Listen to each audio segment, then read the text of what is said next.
Confederation may not survive Sean Fraser's latest folly at the Supreme Court. Ryan Alford in the National Post. Hey, Canada Bulletin crew. So, picture this. Justice Minister Sean Fraser just walked into the Supreme Court like he's ordering a double-double at Tim's, casually asking for a constitutional amendment that could literally tear the country apart. No big deal, right? Just your average Tuesday in Ottawa. Except, plot twist, this might actually be the beginning of the end of Canada, as we know it. Buckle up, because today's story is wild. What's up, everyone? Welcome back to Canada Bulletin, where we break down the news that actually matters, with a side of sass and a whole lot of truth. If you're new here, smash that subscribe button because Canadian politics just got spicy, and you're going to want to stay in the loop. Today, we're diving into Sean Fraser's Supreme Court intervention that has Quebec eyeing the exit door and constitutional experts losing their minds. Let's get into it. All right, so here's the tea. Justice Minister Sean Fraser. Yes, the same guy who's supposed to be, protecting the Constitution, just filed an intervention with the Supreme Court that's basically asking them to kneecap the notwithstanding clause. For those playing at home, the notwithstanding clause is Section 33 of the Charter, and it's basically Canada's constitutional safety valve. It lets provinces say, thanks for your opinion, Supreme Court, but we're going to do our thing anyway. Now, Fraser is targeting Quebec's Bill 21. That's the secularism law that bans religious symbols for certain public servants. Love it or hate it, Quebec passed it using the notwithstanding clause, which they are 100% allowed to do. It's literally in the Constitution. But Fraser? He's out here trying to convince the Supreme Court to essentially rewrite the rules on how provinces can use this clause. Here's where it gets juicy. Fraser literally said, in his own news release, mind you, that he wants to alter how the provinces can employ the notwithstanding clause for years to come. That's not even reading between the lines. That's just the lines. The man put it in writing. And constitutional expert Ryan Alford is basically screaming into the void, saying this could trigger the biggest secession crisis since the 1995 Quebec referendum. Remember that one? When Quebec came within like 50,000 votes of leaving Canada. Yeah, we might be speedrunning a sequel, and Fraser's holding the director's chair. But wait, before you think this is just political drama, we need to understand why the notwithstanding clause exists in the first place. Because, spoiler alert, without it, there might not even be a Canadian Charter of Rights and Freedoms. Let me explain. Let's hop in our DeLorean and zip back to 1980.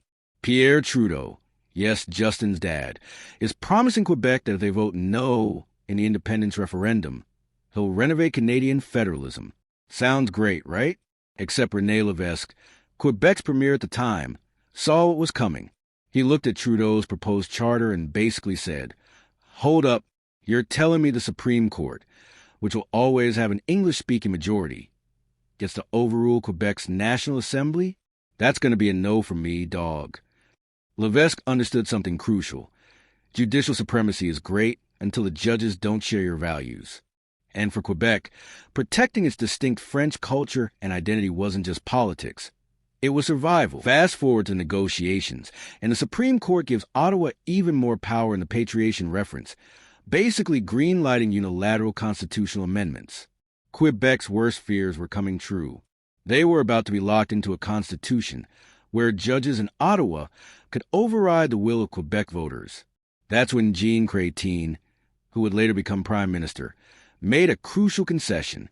Chrétien literally said, and I quote, Canada probably wouldn't have had any charter without it, it being the notwithstanding clause. This wasn't some afterthought.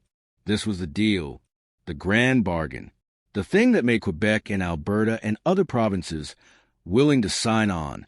Alberta Premier Peter Lowry called it the ability to take effective political action, to curb an errant court when there was reasonable disagreement over equally important public objectives. Translation? Democracy doesn't end just because 9 judges say so. And Quebec? They use that clause aggressively to protect their language laws and cultural policies. And you know what? It worked. Quebec stayed in Canada. Crisis averted. Democracy preserved. Everyone goes home happy. But here's where our story takes a dark turn. because for 40 years, the Supreme Court showed some actual wisdom on this issue. They understood the assignment. They knew not to mess with the deal. Until now.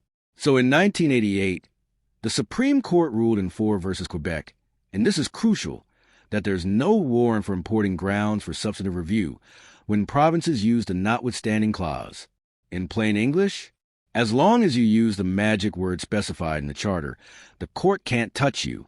They can't question your motives. They can't psychoanalyze your legislation. You invoke Section 33 correctly, and that's the end of the conversation. Quebec had been using the clause in blanket fashion, slapping it on all kinds of legislation, like a constitutional return to sender stamp.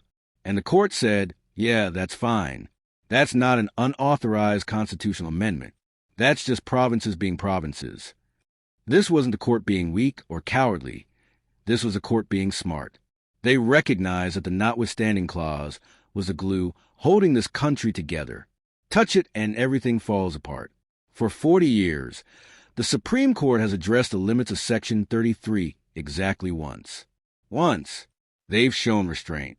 They've shown wisdom. They've understood that some things are too important to mess with. And then Sean Fraser walks in like he's ordering off the secret menu, asking the court to basically throw out Ford and open the door to unlimited scrutiny of the notwithstanding clause. Genius move, buddy. What could possibly go wrong? Here's what the Mark Carney government is arguing, that irreparable impairment of a right or freedom would constitute an unauthorized amendment of the Constitution. Let that sink in. They're saying that if a province uses the notwithstanding clause in a way that really affects rights, you know, the whole point of the clause, then it's unconstitutional. This is like selling someone a fire extinguisher and then suing them when they actually use it to put out a fire. No, no, no. You are only supposed to use it for small fires. This fire is too big, so now you're breaking the law. That's the logic here. And Fraser's out here talking